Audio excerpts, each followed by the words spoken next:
अमरकंटक विंध्याचल मेकल का यह फेमस है। अच्छा अच्छा। ये शिव जी का श्रृंगार है। तो हमने स्वयं देखा है कि हमारे जो गुरुदेव थे, आप जो हैं स्वयं औषधि इनसे बात करती थी।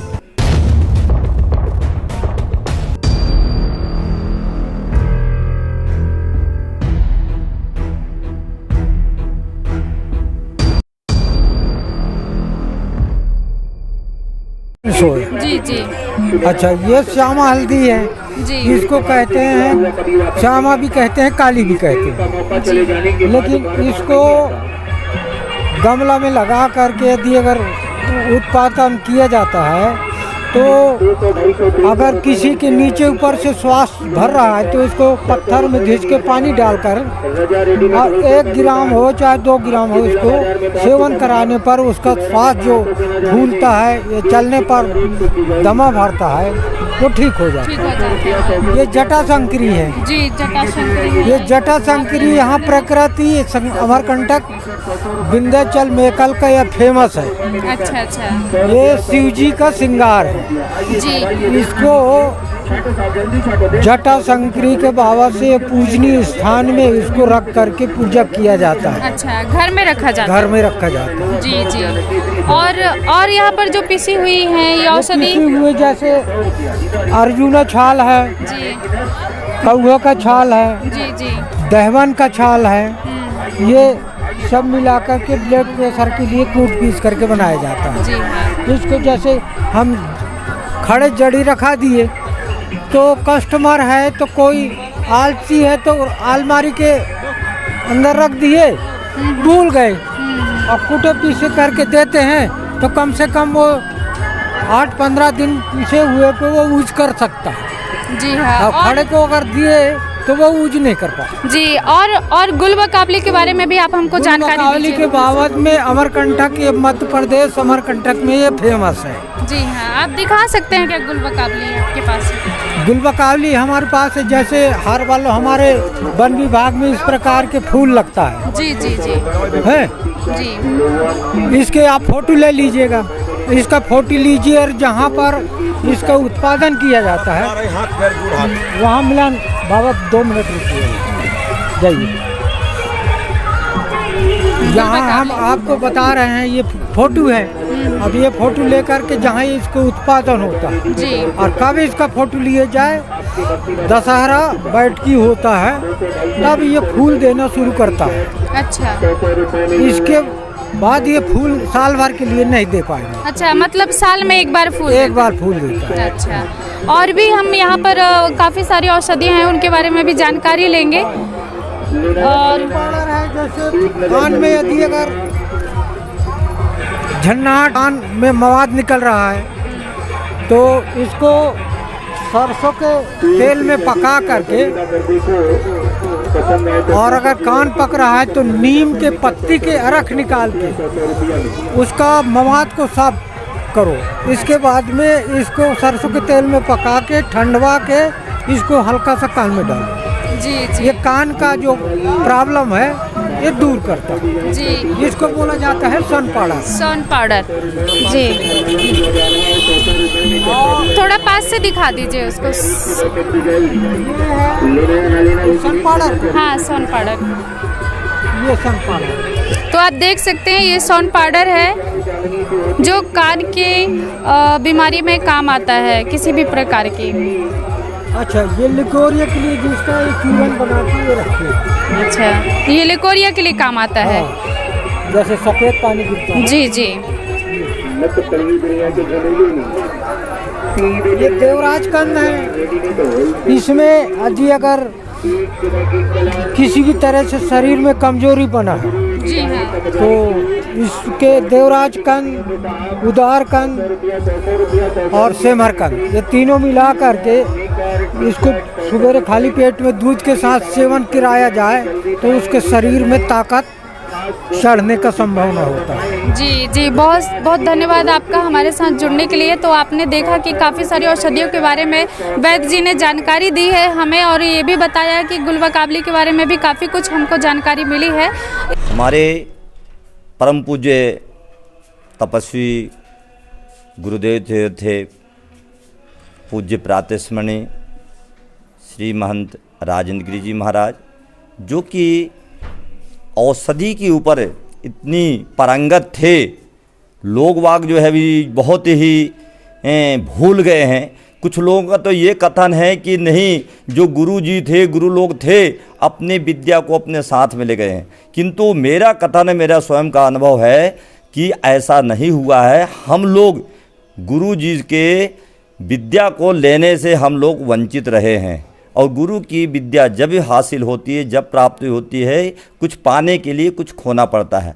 आप घुमाइए फिर कुछ पाइए। गुरु की सेवा करके ही विद्या प्राप्त हो सकती है। आज लोग चाहते हैं कि गुरु बन के विद्या प्राप्त कर लें, तो ये पॉसिबल नहीं है, संभव नहीं है। तो हमने स्वयं देखा है कि हमारे जो गुरुदेव थे, आप जो हैं स्वयं औषधि इनसे बात करती थी। औषधि यहाँ तक कि बात होकर बोलते थे कि मेरे को इसको प्रयोग में लीजिए और असाध्य रोग नासूर कैंसर को ये ठीक कर देगी।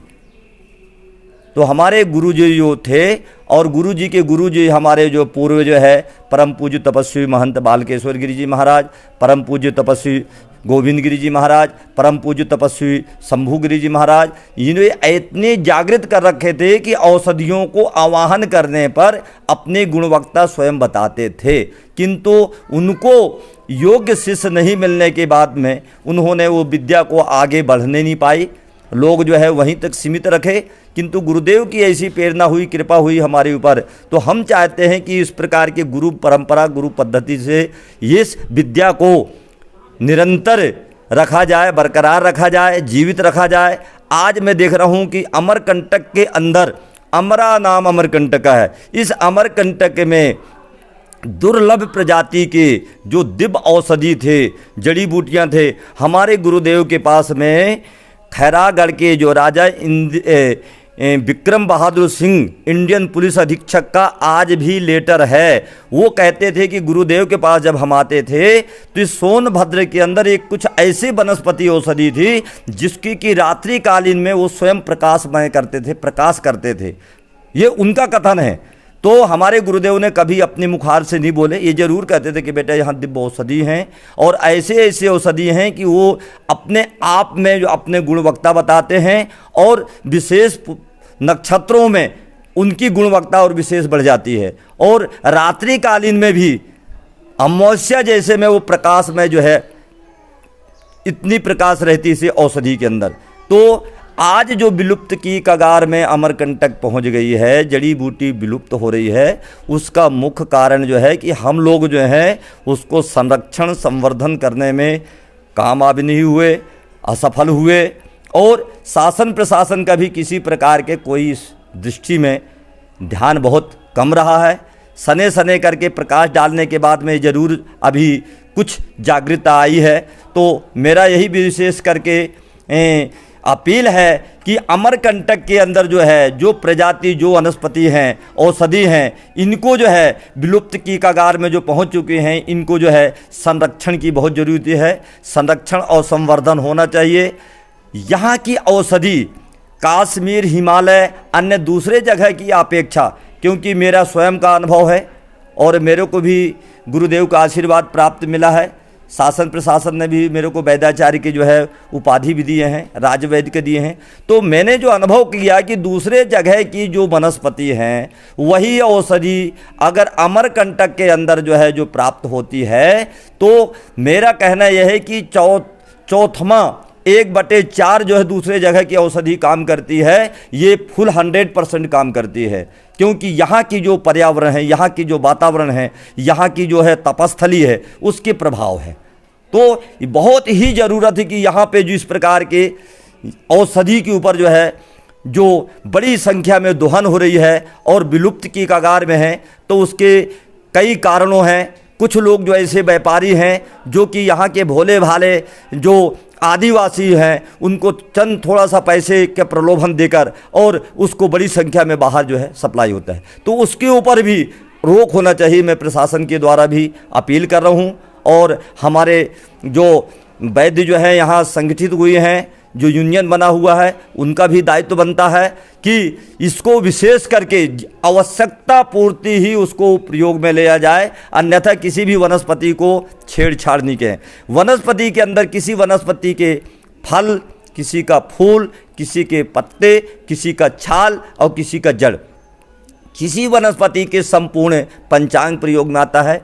कब परिपक्व होता है, कब उसको उपयोगिता में लेना चाहिए, इसके बारे में लोगों को ज्ञात नहीं है। और मैं एक वैद्य के नाते और मध्य प्रदेश के अंदर वैद्य हकीम संघ के अध्यक्ष के नाते मैं बोल रहा हूँ कि अमरकंटक में जो तथाकथित फुटपाथों में बड़ी संख्या में जो लोग यहाँ के जो दुर्लभ जड़ी बूटी हैं उनको एकत्रित करके और बिल्कुल जो है उसको चंद टुकड़े के चंद कौड़ी के दाम में मतलब जो बेच रहे हैं और उसका दुरुपयोग हो रहा है, उसके ऊपर भी रोक लगना चाहिए। मेरा तो यही अनुरोध है। औषधि जानवे तोयम वैदो नारायण हरि, जो औषधि के ज्ञाता है, जानकार हैं, उनको ही प्रयोग में लेना चाहिए।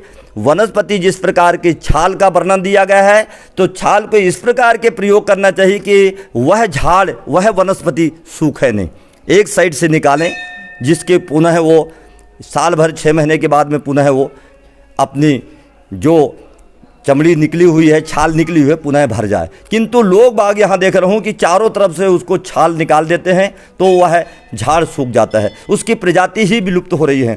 यहाँ पे एक सुने होंगे आपने, जो कि मैदा थी, मैदा की छाल, यहाँ मैदा की जो वृक्ष थी पूर्ण रूप से ख़त्म हो गया।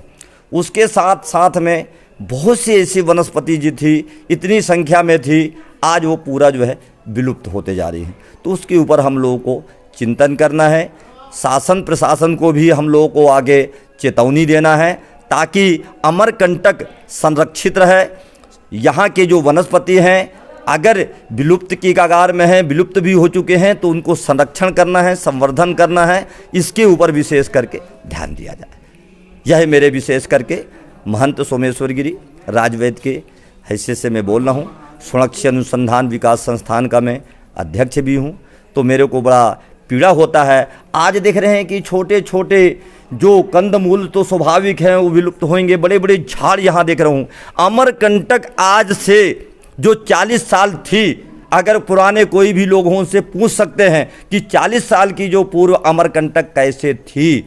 आज इसकी श्रृंखला, ये धरातल जो है, ये जो पर्वत है मैकल जो है, ये सने सने करके नीचे बैठते जा रहा है। और इस प्रकार के यहाँ यदि कंक्रीट का यहाँ पहाड़ खड़े करेंगे और यहाँ बड़े बड़े यदि यहाँ विस्फोटक और इस प्रकार के यदि उत्खनन होगा तो स्वाभाविक तौर से इस जो है इसके ऊपर बड़ी प्रभाव हुआ है। क्योंकि मैंने देखा यहाँ पे बड़े बड़े यहाँ पहले जो बॉक्साइट निकलती थी तो उसमें बड़ी संख्या में इसका जो है क्षति हुई है। और मेरा यही अनुरोध है कि इसके ऊपर विशेष करके ध्यान दिया जाए और शासन प्रशासन एवं जनता जनार्दन से भी अपील है कि सभी के सभी का दायित्व है, कर्तव्य है कि अमरकंटक का जो ये पर्याव है, अमरकंटक का जो ये छटा है, भगवान शंकर जी की तपस्थली है, एकदम ये जटा के तरह यहाँ की साल के जो वृक्ष हैं भगवान शिव का ऐसा प्रतीत होता है कि जैसे कि ये जटाएं से जो है सुशोभित हैं। तो यह वनस्पति को, इस अमरकंटक की जो है हरियाली को बरकरार रखा जाए, यही मेरा विशेष करके दृढ़ संकल्प है।